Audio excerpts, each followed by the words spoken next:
I just dropped a buck out here in the Texas Hill Country, and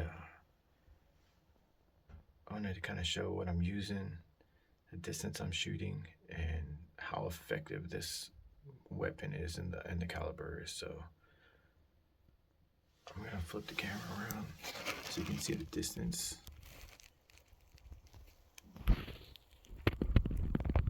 This is about 100 yards to the feeder. He dropped right. I mean, he's still there. He dropped right where I shot him. Good shot placement and just the effectiveness of this 6.5 Grendel never ceases to amaze me. A lot of people don't know about this round, and maybe they think it's just a target round or only for the AR platform, but I am using it in a Howa mini action.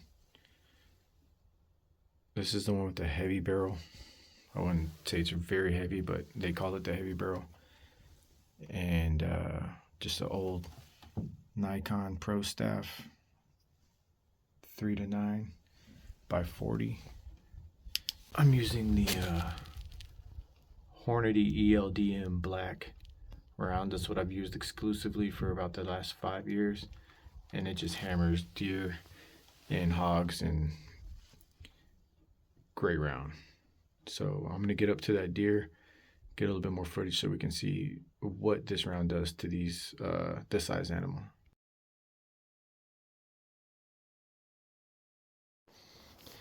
All right, so I got this thing gutted, drug over to the hanging station. I found something very, very interesting. When I got up to the deer, I couldn't find any blood, no wounds at all. I'm like, did I give this thing a heart attack and it died? So it was a little freaky, but first time this has ever happened with this round. Here's the entry.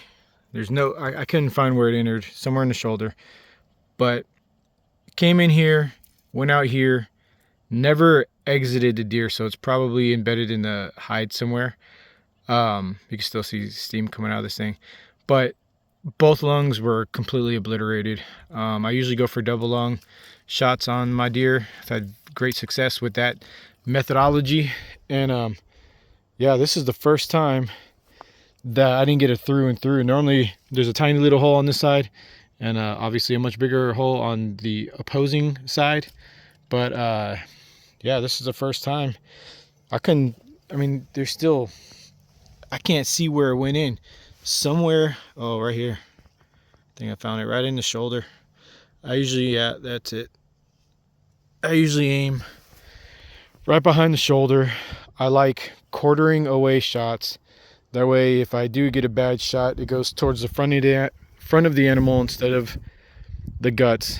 And this is a good size buck for the Texas Hill Country. Like very, very good size buck for the Texas Hill Country.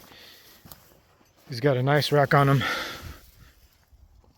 real thick at the base, and this is going to be probably the best, one of the best or the best European mounts that I've got so far.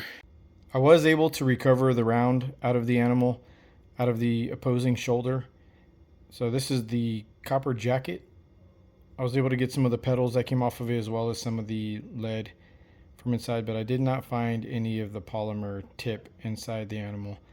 I did remove about a palm-sized piece of meat from that shoulder, just because I wasn't fully able, or I wasn't confident that I got all the copper and lead out of there. So just to, as an added measure, I took a little bit out in that general area and cut it out. So this is pretty interesting. I haven't recovered around in one of these deer before. Usually it goes all the way through, but it's kind of crazy to see that the jacket is still intact to a high degree here. Just a little bit of interesting footage here I thought people would like to see in regards to this round. And again, that's the 6.5 Grendel 123 grain Hornady ELD-M black. That's the match grade stuff that I've been using exclusively for the last couple of years on deer.